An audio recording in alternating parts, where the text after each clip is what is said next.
Hey guys, what's going on? I'm Steve. Welcome back to the channel. Welcome back to another video. If it's your first time stopping by the channel, hit the subscribe button. Trust me, you won't regret it. You're a returning subscriber.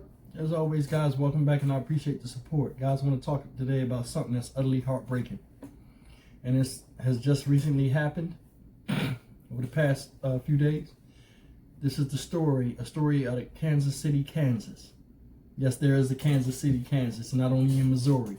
But it's the story about a 6-year-old boy that was caught in the crossfire of some idiots shooting down a residential street. This 6-year-old gentleman's name is Sir Anthony Brown. His first name is Sir. And it left a community devastated.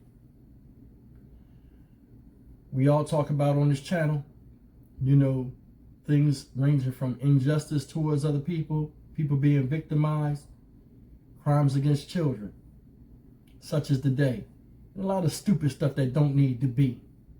And this is one of them. Guys, I want to play this video clip, and it's utterly heartbreaking. Like I said, videos like this are hard for me to do because I can relate. I've seen my sons when they were 6 years old. I have a daughter that was just 6 that just turned 7. So I can understand the loss that this family is going through. This little boy right here didn't even have a chance for his star to shine. And now he's gone. He should be here right now, outside playing as we speak. And it's sad. Roll this clip, man, and we'll come back and talk about it. It was 3 guys in mass up there at the corner who shot down this way. Shauna Davis Scott says it was a targeted ambush. We all heard the gunshots. It was multiple. She and her sister are neighbors. The kids were playing outside when more than 30 rounds were fired off. I want them caught, locked up, not a chance to be put back out on these streets. Police say the shooters knew there were children out. One of my neighbors said that these kids act like brothers and sisters. She was not lying. They shot anyway. 6-year-old Sir Antonio Brown was killed. Sir was one of the most loving young men ever. A little brother to everyone, a ball of energy that somehow wanted to look after everyone else. He felt like he was the protector of our family. We talked about him this morning.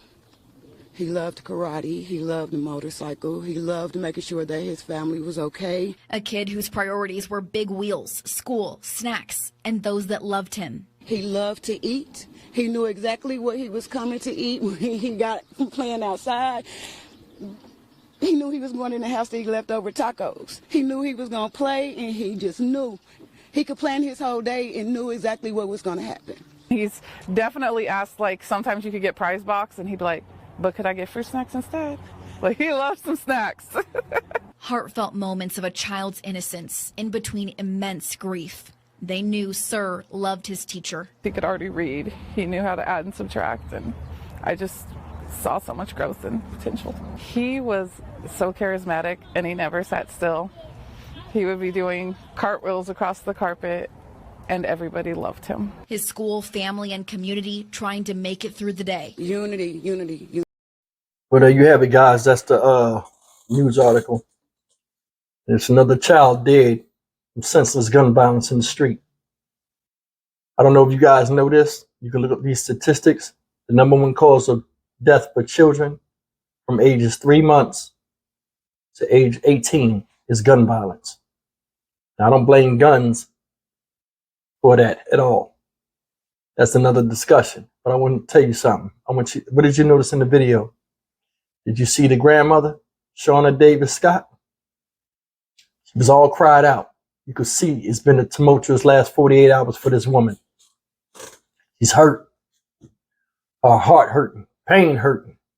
Because not only do she have to go through that for her grandson, but she got to witness the reflection of the death of him through her daughter or son, whoever she's related to that has that that is the father or mother of that child. This right here is a ripple effect. Did you see the teacher? What did she say? He was so full of energy. He was bright. He could already add and subtract. At 6 years old, he could read a little bit. We got grown-ups that can't even do that. So in his short life of being educated, with his young mind open to absorb knowledge, he was smarter than most grown-ups out here, and probably smarter than those who fired those bullets on him. See that? Guys said it was three guys in masks. They knew there were children out there and they still pulled the trigger. How inhumane and senseless can you be? And self-absorbed into where you just want to do some damage to somebody else in the community for children to witness. And I'm going to say something real quick. There are a lot of good children out there in these neighborhoods, but they're exposed to so much at a young age that they have no choice but to believe that's normal. And that's the thing. Not just gun violence, any violence. There are neighborhoods right now where people are hostages in their own home because they're scared to say something and it's overrun. And police and other, city officials know this.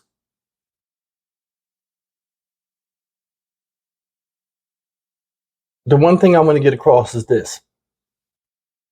If anybody out there want to be a thug or whatever, in life, you can do whatever you want to do, as long as your crimes and stuff affect you and nobody else. You want to run around here and shoot each other up and all that stuff? Have at it. Go to a field where it ain't nobody at. Because the bottom line is this. In life, you do what you love. It's always a constant pursuit, a hamster wheel we run to do what we love.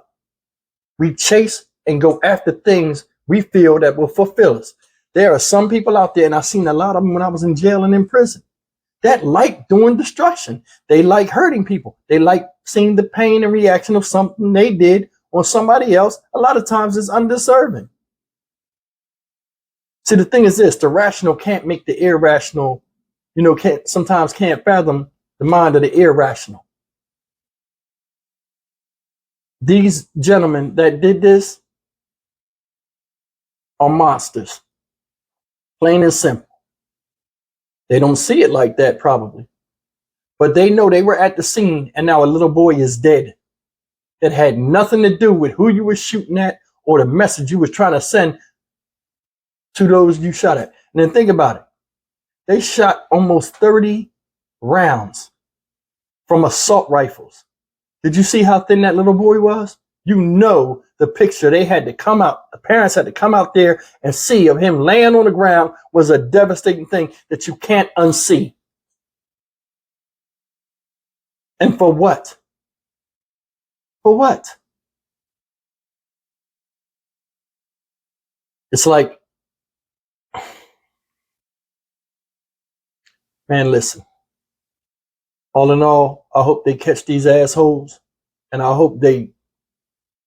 Man, listen. I'm different. I'm different. I believe any crime against children at all, even if they die or not, should result in death. And that's just me, because the future, when you mess with a child, you're messing with the future generation. And when I'm just saying generation of us, of a human being, I'm saying the generational outcome of our children that come after our children's children. This, like I said, it's a ripple effect. He was smart, intelligent. He had ambition. They said he liked motorcycles. He liked food. You don't know what he could have been, and all that potential you wiped out in a split second of pulling the trigger. That's the biggest sellout type shit I see. Killing a kid because you don't know what he could have did for his community and what he could have did for the world. He was smart. I wouldn't be on YouTube if I didn't see one video that changed my life. And it was a YouTube video. Changed my life. And now I do YouTube. And I try my best to bring value to you. From one thing that was a split second that sparked my imagination and thoughts in my mind to drive me in another path, he'll never experience that. He liked motorcycles. Probably never get a chance. Well, he won't now. Won't get a chance to sit on one for the first time. Won't get a chance to ride one as an adult. Won't get a chance to fall in love. Get really good at basketball. Make friends, you know, on an adult level. Have children of his own. Go to college. All these exceptional feats and moments in time where you experience extreme jubilation in yourself and accomplishment. He won't do that. And he's taken off the planet by those that are uncivilized and don't want to be civilized. That was beauty that you destroyed because he was innocent. Somebody got to pay for this. And that's the thing. That's the thing. It's not enough push, stiffer laws, harsher punishment for crimes against children. It's not. Because this goes on so much that you get numb to it. But the bottom line is this. When a child dies, it puts a hole in the community and it puts a hole in everybody that has touched him and helped in his growth. So when you kill one, you kill a lot more other people. Part of other people die too. And it's sickening and it's sad. My baby is 7 years old. If I lost her, I don't know how I would be sane.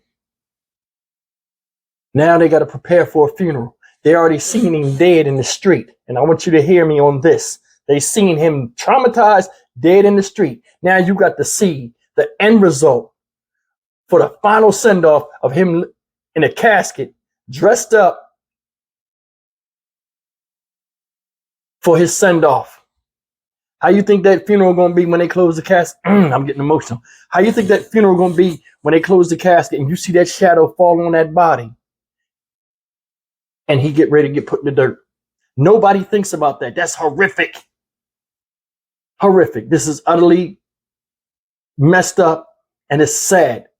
I feel so bad for the community and the family of everybody that was involved in the growth of this young man and his young life and his suffering and loss. Trust me and my community, if you guys see this video, our hearts go out to you. It's a damn shame. I'm Stock Market Steve. As always, like, comment, share, subscribe. Oh, my voice. I'm sorry. I'll see you in the next video.